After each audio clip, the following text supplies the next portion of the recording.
يثقفوكم يكونوا لكم أعداء ويبسطوا إليكم أيديهم وألسنتهم بالسوء وودوا لو تكفرون.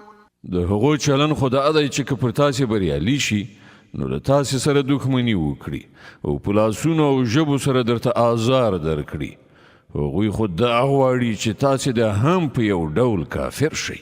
لن تنفعكم أرحامكم ولا أولادكم يوم القيامة يفصل بينكم والله بما تعملون بصير.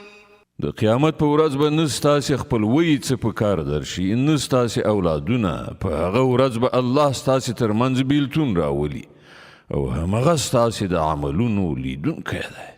قد كانت لكم أسوة حسنة في إبراهيم والذين معه إذ قالوا لقومهم إنا براء منكم ومما تعبدون من دون الله كفرنا بكم وبدا بيننا